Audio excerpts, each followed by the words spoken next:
You are getting ready to listen to the voice of Dr. Rhadi Ferguson, 2004 Olympian, four-time national judo champion, Brazilian Jiu-Jitsu black belt, author, speaker, and coach. Hey, what's going on, man? This is Dr. Rhadi Ferguson, and welcome to another edition of Coffee with Rhadi. There's been just a huge discussion in the realm of Brazilian Jiu-Jitsu as it relates to coaching, teaching, and education. And I see that this particular conversation is now in vogue. And it's mind-blowing to me because the people who are having the conversation they remind me of brand new Christians who are on fire for Christ. And they're very loud, and they are very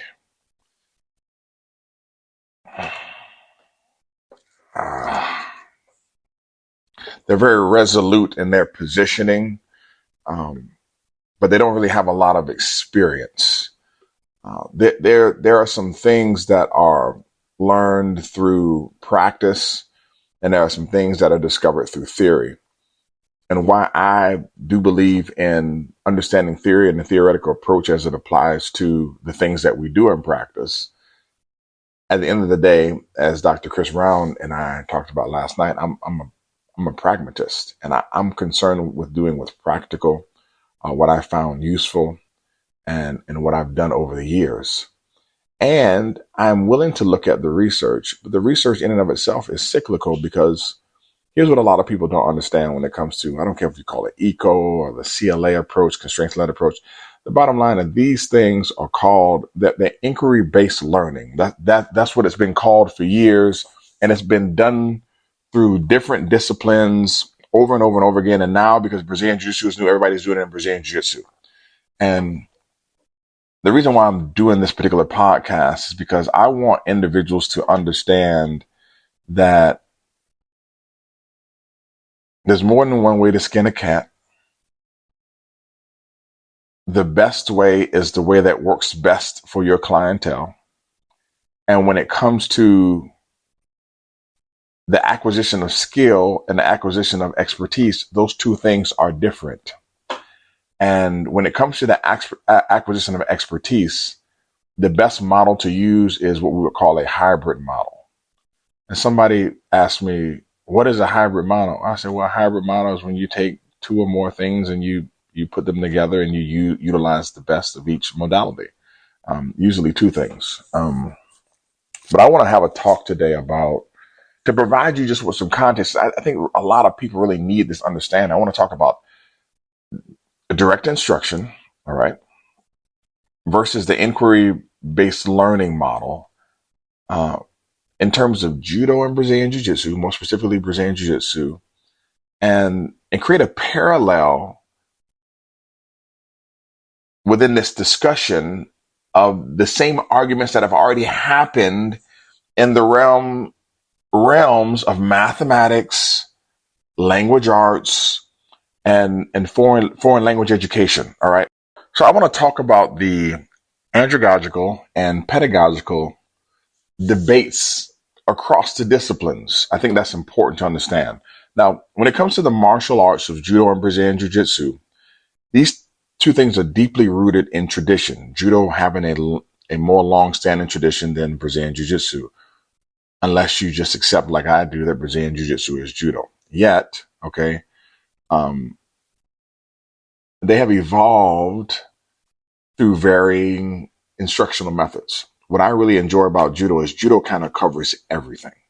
If you look at the four parts of a judo throw, or the four parts of a judo move, when you look at kumikata, kazushi, sakuri, and kake, every portion of the training process in judo handles all those things. Like, even though you think that the static training is bad, but the static training is working on the identification of the kazushi. It's also working on the sakuri, the entry point. The kazushi being the off balancing and the sakuri being the entry point. Then the throws that we do on the crash pad that are on the mat, they're working on the kake, on the final execution of the throw and how those things are done. Then we have transition drills when we throw and then transition into the newaza. And then we have constraints led approaches when it comes to grip fighting with ashiwaza, and then grip fighting focusing randori, or randori with no grip fighting. Like all these things are already inside of the way that judo is taught. I'm not saying that judo in and of itself is a perfect sport, but the art in and of itself is a perfect art. It's been through this refinement process that I'm going to talk about.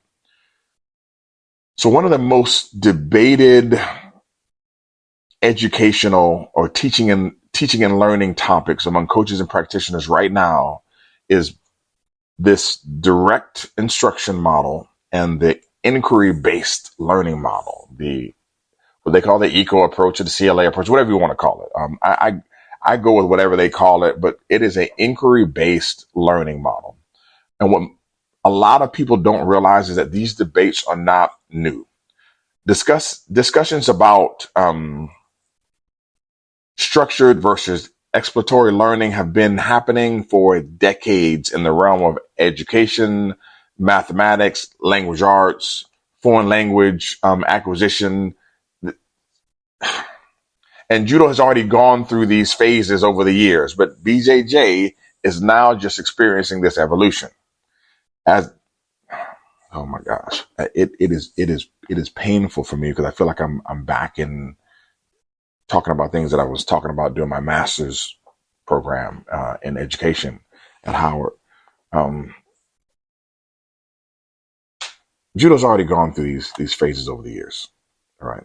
BJJ is just now experiencing this evolution as its instructors and practitioners are increasingly examining the best ways to develop skill, to develop expertise, to develop tactical awareness, and to create long-term retention in terms of moves and nomenclature. All right. In each field, educators and practitioners struggle to find the optimal balance between structured, teacher-centered approaches and exploratory, student-centered approaches. Okay. So there's a structured, like the direct instruction model is more of a teacher-centered approach. The exploratory model, the inquiry-based model, is more of a student-centered approach. What I want to do in this particular Coffee with Rhadi today is explore and touch on these parallels and examine how each approach shapes skill acquisition and proficiency differently. Now, take a sip of coffee here and to take some notes. Can't fly blind on some of this. Okay. So when we look at direct instruction, we're talking about precision and replication. In Judo and BJJ, direct instruction comes from comes from the instructor. All right. It's more of a structured, teacher-centered approach where the coach explicitly demonstrates techniques and guides the students through repetition and drilling. All right. This uses the auditory approach. Okay. Where I'm speaking to you and you're listening to what I'm saying. The audio-visual approach where I'm speaking to you and showing you techniques.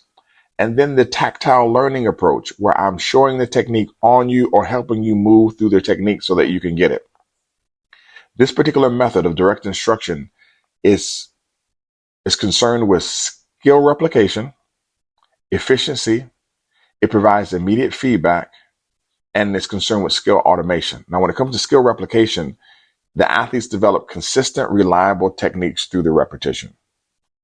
And the efficiency is provided because it reduces trial and error by providing clear and precise movements.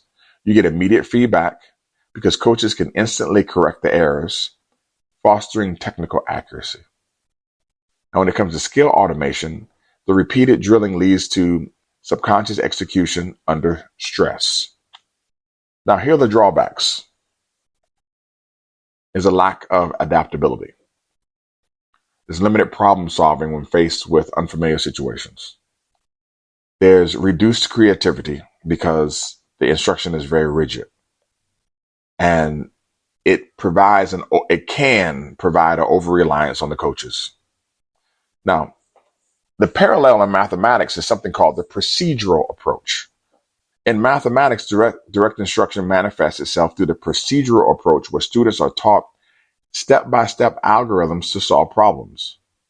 Emphasis is placed on exact calculations, memorizing formulas and procedures, speed and accuracy, ensuring precision in arithmetic and algebraic manipulations, and then structured learning, a clear progression from foundational to advanced concepts, going from basic math to algebra, from algebra to calculus, from calculus to differential equations, from diffie to linear algebra.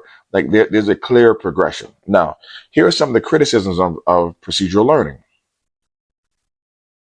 They say it can create conceptual gaps. A student may master procedures without understanding underlying principles, which happens in math. There's limited flexibility. When struggles arise, and the problem deviates from the practice examples, sometimes students have problems and trouble. And it reduces problem-solving skills, which we see in mathematics when someone has a hardcore procedural approach and then they move to word problems and they have a lack of ability to adapt or apply the concepts creatively. All right? So what is the parallel in language to the direct instruction approach? The parallel in language arts is the phonics approach. Phonics instruction is a structured, rule-based method for teaching reading where students learn to decode words by associating letters with sounds. You have sound recognition, which are the building blocks of reading through sound patterns, reading fluency, developing accuracy in decoding written language, and then repetition and practice, reinforcing sound letter correspondence. Where do you see this happen early in the reading process? Well, you see this happen with sight words. And if you notice when it comes to reading, and I'm going to get into this later, when it comes to reading, a hybrid approach is used. You need sight words. You have the sight words. You also sound out the words. So you have sight words where you learn how to say these words because these words sound like this. But sight words are a hybrid approach. They're not phonetics, but it's not all immersion either. But you're immersed through the sight words. It is the perfect example of a hybrid approach because it's just not one or the other. Because sight words don't necessarily sound how they look, and some sight words do sound how they look. But you have to know the sight words and recognize them when you see them. So what are what are some of the criticisms of phonics? They say it makes reading mechanical. A kid can lack comprehension and context because they just know the words, but they don't know what the words mean. There can be a lot of monotony of repetitive drilling that may disengage the learner, which does happen in direct instruction.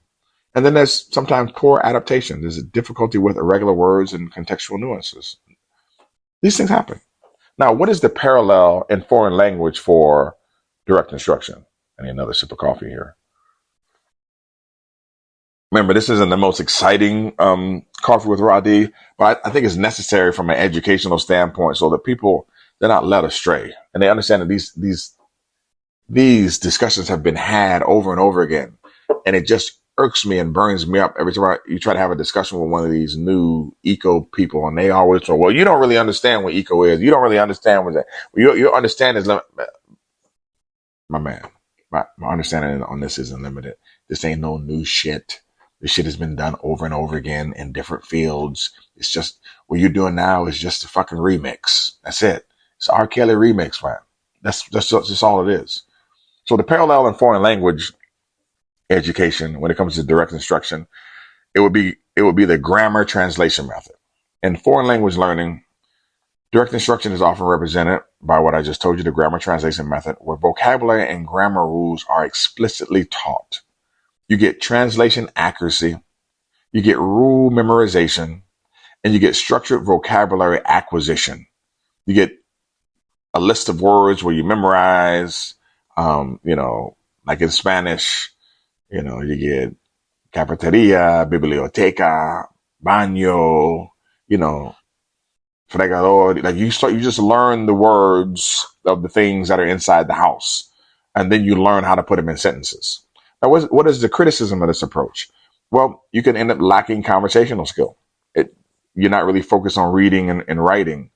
You're just speaking, all right, and you're just saying the things. You can lack context. There could be a contextual deficiency where it's difficult to apply the things you learned in real life language application.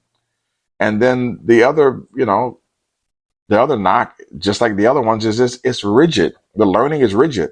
It's inflexible. And that's how direct instruction is. Direct instruction is sometimes it's just inflexible. Now let's look at the inquiry-based learning model as it applies to Judo and BJJ. All right. It encourages exploration, problem solving. Athletes experiment with techniques. They discover solutions and they adapt to movements. It allows creativity. It allows problem solving skills. It provides a deep understanding of movements and a deep understanding of some of the moves that have been acquired. And it provides some autonomy, some independent thinking and innovation on the mat. What are the drawbacks? Well, the learning curve is a little longer. The fundamentals take more time to develop.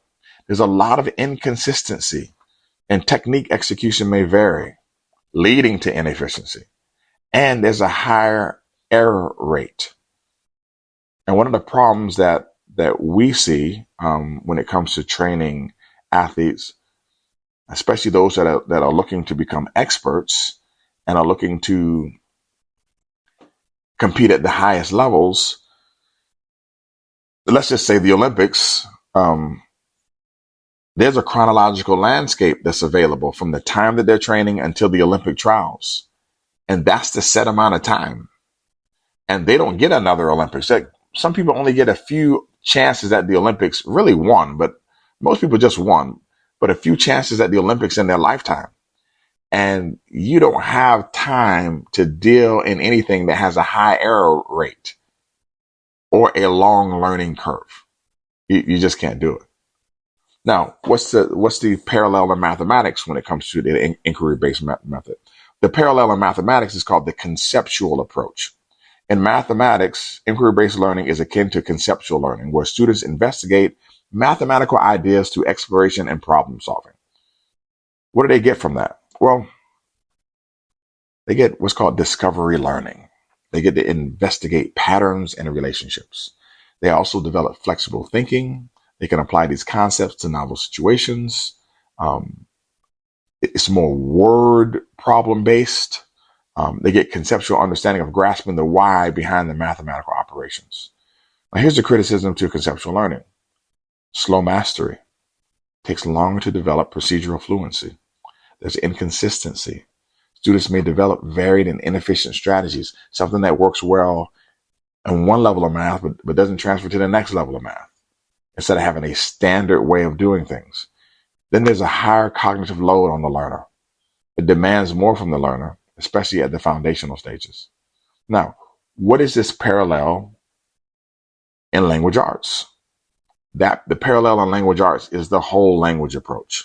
The whole language approach encourages immersion and contextual reading rather than isolated phonetic drills. It provides meaning-based learning, reading for comprehension and fluency, not just reading to read. It provides natural language acquisition, context-driven vocabulary development, and you get some literary exploration, emphasis on storytelling and critical thinking. And it also allows the student to pick some of the literature that they want to read, not what's necessarily given to them, which creates a higher level of interest to the reader or the practitioner. Now, here's the criticism of the whole language approach. It's inconsistent in skill acquisition. And some learners do struggle without structured phonetic support. There's difficulty with complex words because there's a lack of decoding. And this lack of decoding may hinder progression later on down the line. And then you have variable results. And the one thing as a scientist, man, I want things to be repeatable. A lot of the success of the whole language approach heavily depends on the learner's background and exposure. And what we saw in the realm of education is that the whole language approach worked very well from people with a high SCS, meaning those people who come from high socioeconomic status or high socioeconomic backgrounds, because in those houses, they're immersed in a different language pattern than the people who come from a low SCS. Now, what is the parallel in foreign language education? The parallel in foreign language is called the immersion method. Like when you just, take off, go to Russia, and you're going to learn Russian. Now, the immersion method in language learning promotes learning through exposure and conversation rather than structured grammar lessons. This provides an opportunity for natural fluency, mimicking how native speakers acquire the language. You use some form of what we would call echolalia. You hear things and then you repeat them back. You have contextual understanding. You develop your vocabulary through immersion. You have conversational skills and real-world application of the language skills. But the criticism of this method is there's grammar gaps. There's a lack of systemic rule-based learning. There's slow grammar mastery. Okay, the practitioner is going to struggle with reading and writing in the formal usage of the language. There's also a high cognitive demand on the learner, but they can feel overwhelmed without any foundational grammar support. Now, what's the key here? The key is to find the balance, which is a hybrid approach. The most effective approach in all of these fields, in jiu-jitsu, in math, in foreign language, in language arts, is a balanced approach of structure with exploration. I think the best thing to do is combine the methods. Introduce fundamental skills through direct instruction. Then transition to inquiry-based learning for deeper understanding and application. Utilize progressive integration. Start with structured learning and gradually increase autonomy as proficiency builds. And then create situational adaptation. Adapt teaching methods based upon the learner's skill levels and goals. And when it comes to the pedagogical side, the learner's goals will be dictated mostly by the parents.